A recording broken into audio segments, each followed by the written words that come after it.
Hey guys, we're doing the virtual book club. We got about 5 more minutes before we start at 6 o'clock. We are doing the conclusion, and so we're gonna wait till everybody come in, and then we're gonna get started. I can play a little bit of the last chapter, so anybody that want to hear it can hear it. And then at 6 o'clock, I'll stop it, do the introduction before we go on.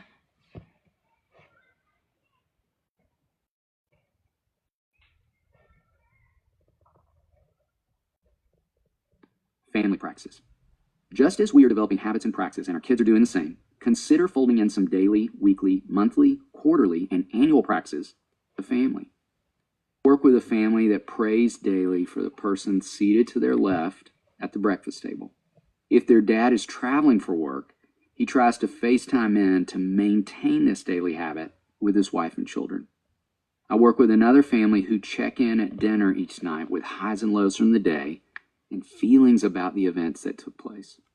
A family with adolescents chooses one weekend meal where everyone is home and cooks together. A short family meeting follows to talk about upcoming events, but it's also a check-in point for the entire family with active, busy schedules. 2 different divorced families I consult with have a regularly scheduled homemade pizza night, followed by movies and conversation. They are wisely using films as opportunities to develop critical thinking. A single mom I know with young children lets each kid have a sleepover in her room once a month. They pick the weekend night, and this habit has been something each kid counts down to every month. Multiple families I see have a tech-free Sunday once a month, when no one in the family engages a screen for 24 hours. This practice is designed to promote conversation, connection, rest, and refueling. Several families I've worked with over the years have a habit of one-on-one time with each kid once a quarter. It may be an all-day event or an overnight. Often they don't leave the city, but might stay at a local hotel and enjoy the pool, order pizza, and watch movies in the room.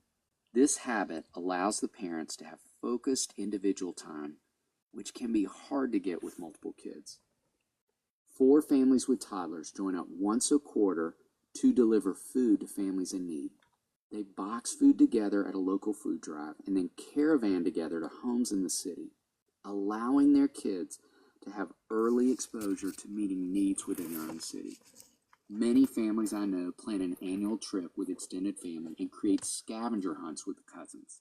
This habit has continued well into the kids' college years, and they still look forward to this tradition. An intentional family I work with gives each of their kids $100 for Christmas to donate to a nonprofit of their choice. The requirement is that they take the gift in person and connect with the organization through volunteering or education of some kind. They want the experience to involve connection and meaning.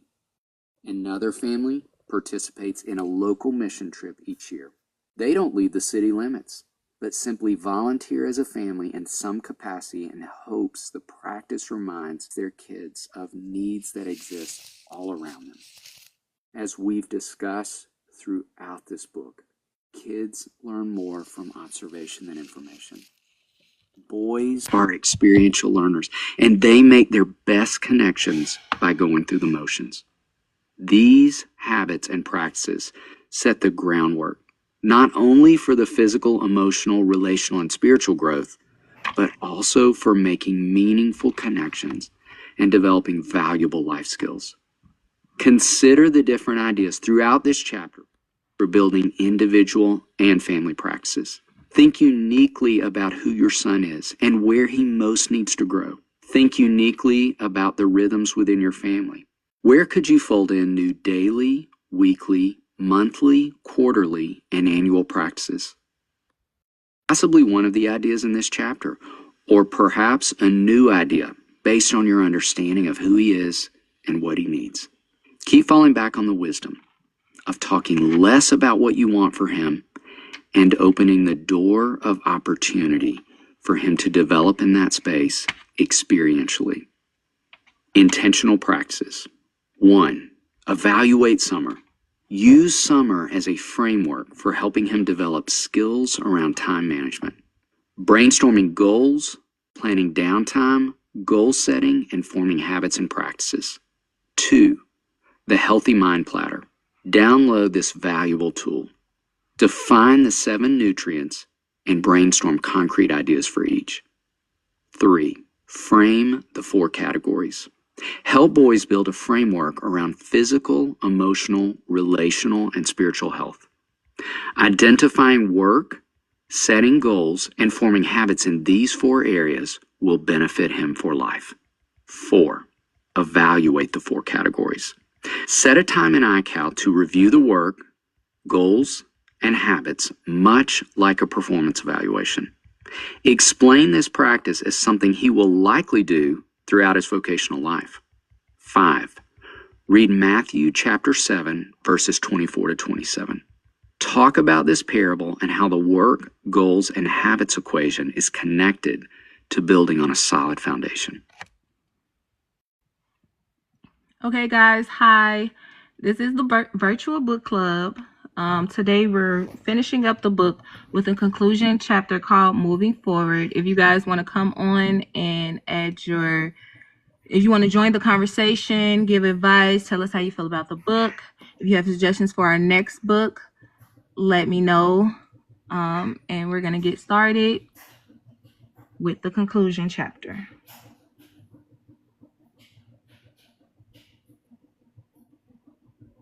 Raising Emotionally Strong Boys is the book. Conclusion. Moving forward. I attended a high school football game years ago with my sons. We were taking in the smells of a crisp fall Friday night, the booming roar as the players ran onto the field for the first time, and the sounds of a community coming together to cheer on a team they love. We weren't far into the first quarter when I encountered a mom seated on the bleacher behind us. She was small in stature, decked from head to toe in purple and gold, proudly wearing a pin-on button with her son's face, one of the star players. She was sandwiched between her younger children and her mother, who delightfully introduced herself as the proud grandmother. This mom was, shall we say, a vocal fan, celebrating yards gained, interceptions, and even failed attempts that held evidence of passion and heart. What struck me most about this dear woman was her enthusiasm for every young man on the field, not just her own son. He was a standout receiver, but she could have been the mother of every boy who stepped onto the field. She knew their names and celebrated their plays as if they were her own flesh and blood. She kept yelling, "I see you! Number 52, I see you!" She would exchange their jersey number for their name. "Thomas, I see you!" This continued throughout the game, beyond halftime, and well into the fourth quarter when one of our players was injured. The team took a knee as the coaches and a team physician ran onto the field to assess the young man's injury. As they carried the boy off the field, with tears rolling down his face, she stood and yelled, "I see you, John Mark. I see you, son." She stood and kept repeating the words again and again. There was something so beautiful, so honoring about this woman's declaration. 3 simple words. I see you. I kept thinking that night about how God speaks those words over us. I see you. He takes delight in seeing us, knowing us, and calling us by name. He sees us in our victories, in our attempts, and when we are limping off the field, wounded and feeling defeated. I see you. Being seen and known is something every one of us craves. It's the human condition. To be seen when we're hurting or struggling is an act of love. When children are in distress or discomfort, we want to eliminate the pain. If we can see them and be present with them in the distress, there's an immediate shift in their physiological state. We have to move to the emotion before we can help our kids move through the emotion. When we move toward our kids in moments of struggle, we are modeling empathy, helping them regulate their nervous system, and expanding their capacity for emotional flexibility. Discomfort is the cost of being human. It's inescapable. It's something boys work hard to avoid, suppress, or numb. In doing so, boys believe they are demonstrating strength, when in reality, they are simply creating more fragility. The less a boy understands his emotional landscape, the more fragile he becomes. Fragile and fractured. More segmented and less integrated. In 2019, the American Psychological Association, APA, released its first ever guidelines for working with men and boys. The APA would draw on more than 40 years of research showing that traditional masculinity is psychologically harmful and that socializing boys to suppress their emotions causes damage that echoes both inwardly and outwardly. The findings went on to say, masculine reluctance towards self-care extends to psychological help. Research led by Omar Yusuf, PhD, found that men who bought into traditional notions of masculinity were more negative about seeking mental health services than those with more flexible gender attitudes. Men's alignment with traditional masculinity, reluctance toward self-care and seeking help, and pushing aside difficult realities is why emotions have become gendered over time. This is also why emotional literacy is often defined as a soft skill. Skills that are foundational to well-being, and yet we refer to them as soft skills. My great hope is inviting parents, educators, coaches, and anyone who loves boys into a new way of being. A path that teaches boys suppression is maladaptive and unhealthy. A path that teaches shutting down and blowing up are harmful, not helpful. A path that confirms internal pain always has an external presentation. A path that helps boys connect their head and their heart. A path where toughness and tenderness coexist. A path where empathy and awareness are seen as superpowers. A new way of being. Mr. Rogers is credited as saying, if it's mentionable, it's manageable. Fred Rogers lived the wisdom of those words, believing all children needed to be seen and known, and that having caring adults who could offer that would change everything. I remain grateful his voice is being elevated at this time in the world, many years after his death. I hope we continue to lean into the wisdom he offered us about understanding children and understanding ourselves. Mr. Rogers once commented, I don't think that the basics that kids need have changed in 10,000 years. I'd add to that wisdom, I believe their needs will be the same 10,000 years from now. The question is, how will we be attending to those needs? And what will we be prioritizing? For years, I led a group of high school guys on Thursday nights. Each week we'd come together, sit around a big table, and eat burritos and queso. It's amazing how easily adolescent boys will talk about anything when queso is in the mix. My office is located down the street from a beloved burrito place that's locally owned and has incredible food. We'd grab food at the beginning and then situate ourselves around the table to talk about life, the things we were facing, the challenges of being an adolescent guy at this time in the world, and the hopes and fears they had for their futures. We'd spend time talking about how the world defines masculinity and what it could mean to broaden that definition. We discuss how the world defines strength and the way Christ defined it. In the safety of that room, we celebrated graduations from high school and acceptances to colleges.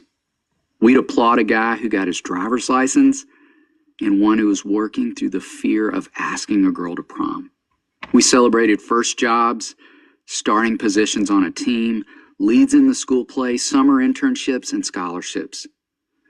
We grieved the loss of a parent, parents' marriage, friends, grandparents, and pets, and we grieved with a boy who lost his brother. We wept together over breakups, heartbreak, loss of dreams, and a member of the group being diagnosed with a chronic illness. In leading that group for over a decade, there wasn't a circumstance an adolescent boy could face that we didn't experience. As old members of the group graduated from high school and moved forward, new members came into the group and the dynamic would change. The one thing that stayed the same was the guarantee of hearing every young man who joined the group at some point say a version of the same thing. I had no idea guys talk like this. It's important to note here that I wasn't creating magic in the room. I don't have a skill set that can't be duplicated in any city on any given Thursday night. It was simply a safe place. There was no posturing required. The only requirement was to show up. And the expectations for the time were simple. Show up, be honest, no posturing, no sarcasm, agree to disagree, respect each other. I was sometimes asked if it was difficult to maintain those expectations, and I can honestly say it never was. It had very little to do with me and everything to do with them. I never had to enforce those expectations because they required it of each other. They set the tone for the time, and any new member who wanted to try posturing or sarcasm discovered there was no place for it in the room. No one would tolerate it because no one was interested in it. These guys lived in a posturing culture every day in their academic, athletic, and extracurricular lives. They all agreed it was exhausting to maintain. And the relief they'd experience when they could step out of that at home and save friendships and in this room on Thursday nights was like being offered cold water on a hot day. The queso and burrito certainly got them in the room, but the safety and the freedom were what kept them there. Every time I talked with a young man over the years about joining the group, it was met with anything from hesitation to resistance. My pitch included just sitting in and observing. I challenged them to be open to a different way of being with guys their age, because most of them had never or rarely experienced it. I'm convinced they thought I was pulling something over on them. No one ever outwardly rolled their eyes at me, but I'm certain it happened internally. I wouldn't blame them. If you'd tried to pitch me an honest conversation with guys my age when I was 17, I wouldn't have believed you either. Mostly because I didn't really think it existed. We don't know what we don't know. It's difficult to imagine what we haven't seen. They were all craving something they didn't even know they needed. Because guys almost never share with other guys how they are struggling and what they are needing, they carry those things alone. As desperate as we are to know we're not alone, many boys live that way. Every time I sit with a boy whose parents are divorcing, I'll ask, do any of your friends know this is happening? I can't tell you how often boys look at me with eyes that say, why in the world would I tell them that? Or how would that possibly help? It's as if it never occurred to them to reach out. It's familiar to hold it in. It's foreign to reach out. Part of why every boy at some point declares, I had no idea guys talk like this, is because they've never seen it. They haven't tasted the satisfaction of being seen and understood by their peers. They may have experienced it with their dad. However, if their own dads never experienced it themselves, it's difficult for them to offer it to their sons. We can't give what we haven't received. We can only take our kids as far as we've gone ourselves. The river and the ripple. There's a famous saying that there comes a point where we need to stop just pulling people out of the river. We need to go upstream and find out why they're falling in. This book is all about heading upstream to find out where boys are falling in. I hope to interrupt a boy's current way of being in the world in a way that creates a ripple effect on his peers, his future spouse, and someday his own children. The statistics I shared in the beginning of this book are hard evidence of how we keep pulling males out of the river. Let's be done with devoting all our energy to rescue missions, and let's do everything we can to become strategists. Let's devote ourselves as adults who care about boys to becoming preventionists and not just interventionists. If you're a parent or grandparent, tell boys you are learning right along beside them. You are committed to developing a more expansive emotional vocabulary. You plan to become more skilled in talking about the things you feel and not just what you do. You plan to become well-versed in recognizing the signs your body is giving you when emotions register internally. As one 7-year-old told me, I'm becoming an emotional ninja. He went on to report how good he was getting at naming his feelings and figuring out what to do with them. Let's have our top 5 list posted somewhere visible. Talk openly about what's working. Let boys see you heading to the space. Create a travel space that you can take to other places with stress balls, balloons to blow into, a journal, or any other objects that would be helpful. If you are an educator, check out the great work Dr. Mark Brackett is doing at the Yale Center for Emotional Intelligence. Explore what it would mean to implement the RULER approach in your classroom. RULER stands for recognition, understanding, labeling, expression, and regulation. Dr. Brackett describes RULER as an evidence-based approach to social and emotional learning, SEL, that supports entire school communities in understanding the value of emotions, building the skills of emotional intelligence, and creating and maintaining a positive school climate. I dream of a day when every school is prioritizing social and emotional learning as much or more than we prioritize math, reading, science, and social studies. For as long as we consider SEL skills to be soft skills or secondary learning, kids are missing out on a vital part of what they need to be great humans in this world. Similarly, consider setting aside a corner of your classroom where kids can go to regulate. Some teachers call it the calm corner, or the peace place, and fill it with stress balls, fidget toys, a medicine ball, art supplies, or any activities that would support kids needing an outlet. Use a timer or an hourglass with sand to help kids make room for their peers to use the space as well. If you're a coach, I'd urge you to explore the great work my friend Scott Heron is doing at the Nashville Coaching Coalition. NCC has a mission to develop full-hearted coaches who prepare young people for life. They envision a world where athletics teaches every kid that they belong and matter for who they are, not how they perform. This amazing organization is committed to equipping coaches to be transformational leaders through conferences, forums, trainings, and virtual groups. Scott and his team believe youth athletics provides the most strategic opportunity to help young people be mentally and emotionally prepared for life. Consider using some part of your training time to watch movies like My All-American, Radio, The Blind Side, When the Game Stands Tall, Remember the Titans, Invincible, Facing the Giants, We Are Marshall, Rudy, Glory Road, Hoosiers, Hurricane Season, Coach Carter, Invictus, Bend It Like Beckham, Miracle, Eddie the Eagle, The Miracle Season, Soul Surfer, McFarland USA, Chariots of Fire, $1 Million Arm, American Underdog, The Rookie, and 42.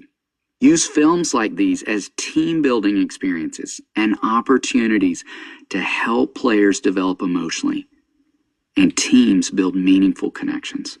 If you're a children's pastor, youth pastor, small group leader, scoutmaster, or camp counselor, I'd encourage you to think about all the ways you could fold social and emotional learning into the work you're already doing. Don't reinvent the wheel. And don't hear me assigning you a new curriculum or additional work. I simply want you to look for opportunities to help boys talk more about how they feel about the things they do. Consider downloading a feelings chart and having it at the ready as a staple to your time. Let it serve as a prompt for you to use more emotional vocabulary in your own day-to-day. Talk about the difference between suppression and expression. Consider taking an emotional agility quiz based on the outstanding research done by Dr. Susan David, a Harvard Medical School psychologist. You will immediately receive a free online report and a set of 2-minute videos explaining emotional agility, what it means, and how to develop more of it. The content will instinctively guide you in your interactions with boys in your work. Consider sharing more of your own experience in an age-appropriate way with struggle and fear and the constructive ways you are learning to work through stress and discomfort. Explain to boys how diet is really all that we take in on a daily basis, not just food. Our consumption of media, relationships, and spiritual content, or lack thereof, affects how we see the world and our way of being in the world. Share practices and habits you are finding to be helpful in your own journey. Not only do boys need to hear these stories, but they need to see adults they trust experiencing the full range of an emotional experience. Social media is tricking them into thinking life is a series of ideal moments, and therefore something must be terribly wrong with their own life. We know social media is a highlight reel of carefully curated, highly edited moments that simply don't represent the full picture. Helping boys find their way to the full experience of being human and being fully masculine is what we are chasing. Camping out in the stories and places of struggle not only gives them permission to have those, but also teaches them skills for how to navigate them. They feel prepared to hit bumps in the road when they encounter them because they know they are coming. And the adults they trust face them as well. They not only face them, but they share their experience of how they move through them. This also sets the stage for modeling a life of faith in front of boys. It is hard evidence of how to move upward and outward. Share what it means to need God and community, what it looks like to open up, reach out, and ask for help. The kind of help we all need. The kind of help we were designed not just to need, but to offer. It's anchoring them back to purpose and what they were made for in this world. On that note, let's stop asking boys, what do you want to do? Let's start asking them, who do you want to be? Boys will instinctively tether themselves to their performance as students and athletes. They will feel the pull as adults to anchor their identity to vocation. Asking boys, what do you want to do? Or men, what do you do? Assumes this somehow defines our purpose and place in this world. Let's land more in the space of, who do you want to be? That question also assumes we are all still on a journey to becoming that person. And we are. We are all students, whether enrolled in school or not. The opportunities to learn and grow are all around us. Yes, this is moving in a different direction. Yes, it's swimming upstream. Yes, it's hard work. But I believe it's hard work that yields good growth. Let's do the work together. Oh my goodness, I love this book. Woo, let's do the work. I love this book. Oh my goodness. Oh my goodness. I love all the tools, the conversations, the community. I just love this book. Like, this has to be like a once a year read. I agree. It's really, really good. All the suggestions, all the different ways of expressing. Awesome. Yes, and it's not just about boys or raising boys. Like, I feel like it's for anybody that just want to learn how to be more emotional mature. Like, It's crazy. Absolutely. I like the way that he announced that if you were a youth pastor, a coach, a teacher, a grandparent, a parent, like anybody could get something out of this book. It's huge. It's Yeah. huge because we have so many people, boys and men, walking around not talking about how they feel, but suppressing it. So when he said expression over suppression, I was all for it. I felt like we was about to go rally up the troops. Yes. Yes, finding the why and not just keep pulling people out of the stream. Just helping the younger generation now, so we ain't gotta do an intervention with them later in life. Like that is just so good. That is so good. Yeah, he talked about the be more preventive. Yes. Absolutely.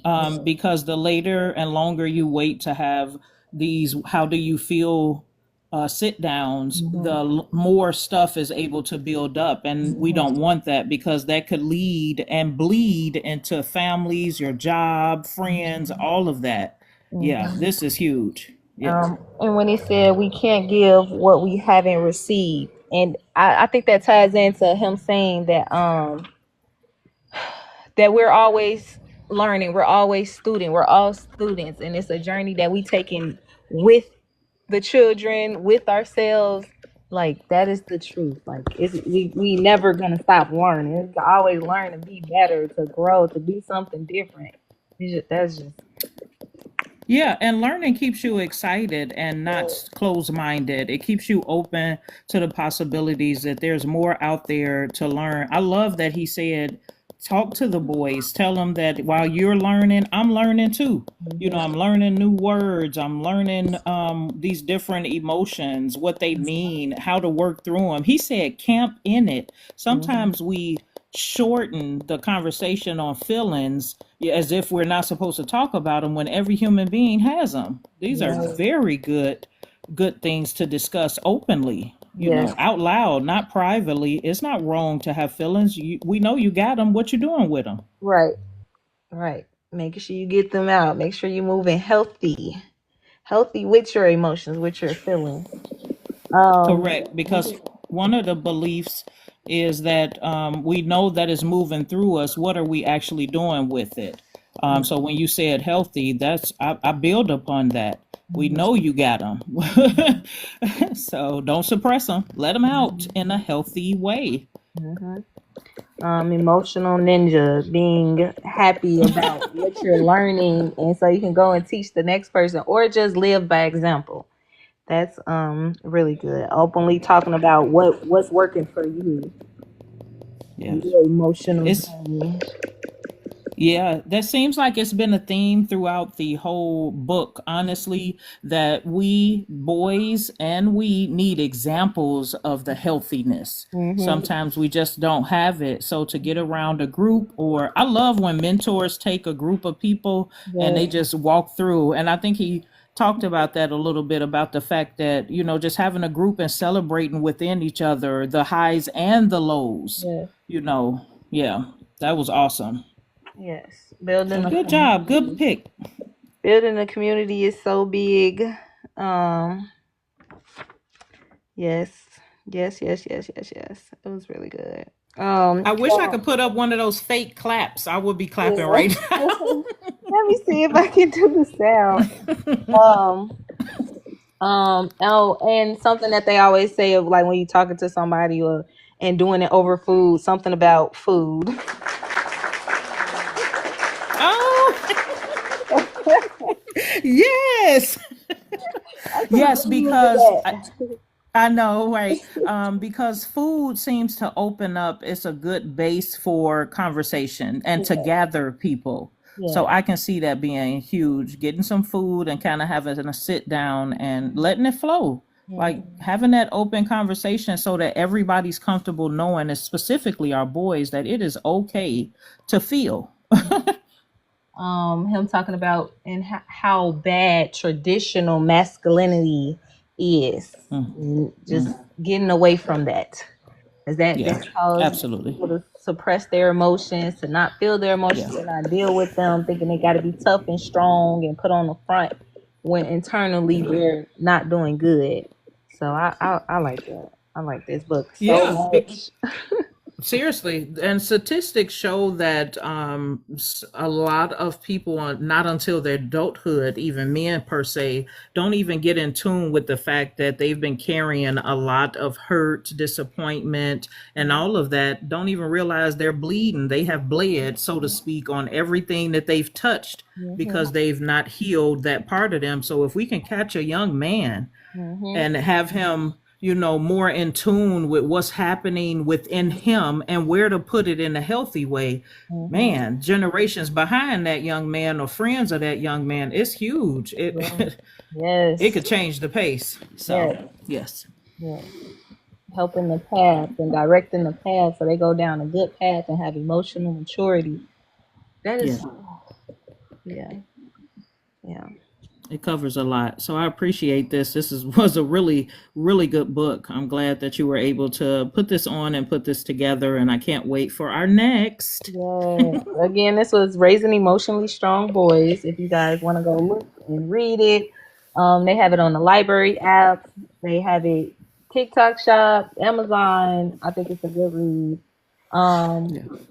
Yes, I think it's a good read. So now we have to decide what's going to be our next book. So I will post on my page to get like ideas and things and to see so we can pick the next book for next week on Thursday evening.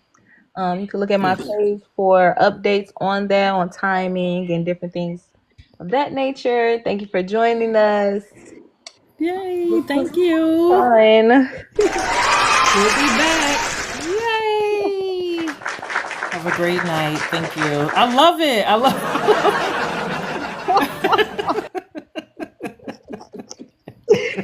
Thank you, everybody. Have a good night. Good weekend. Have a great night.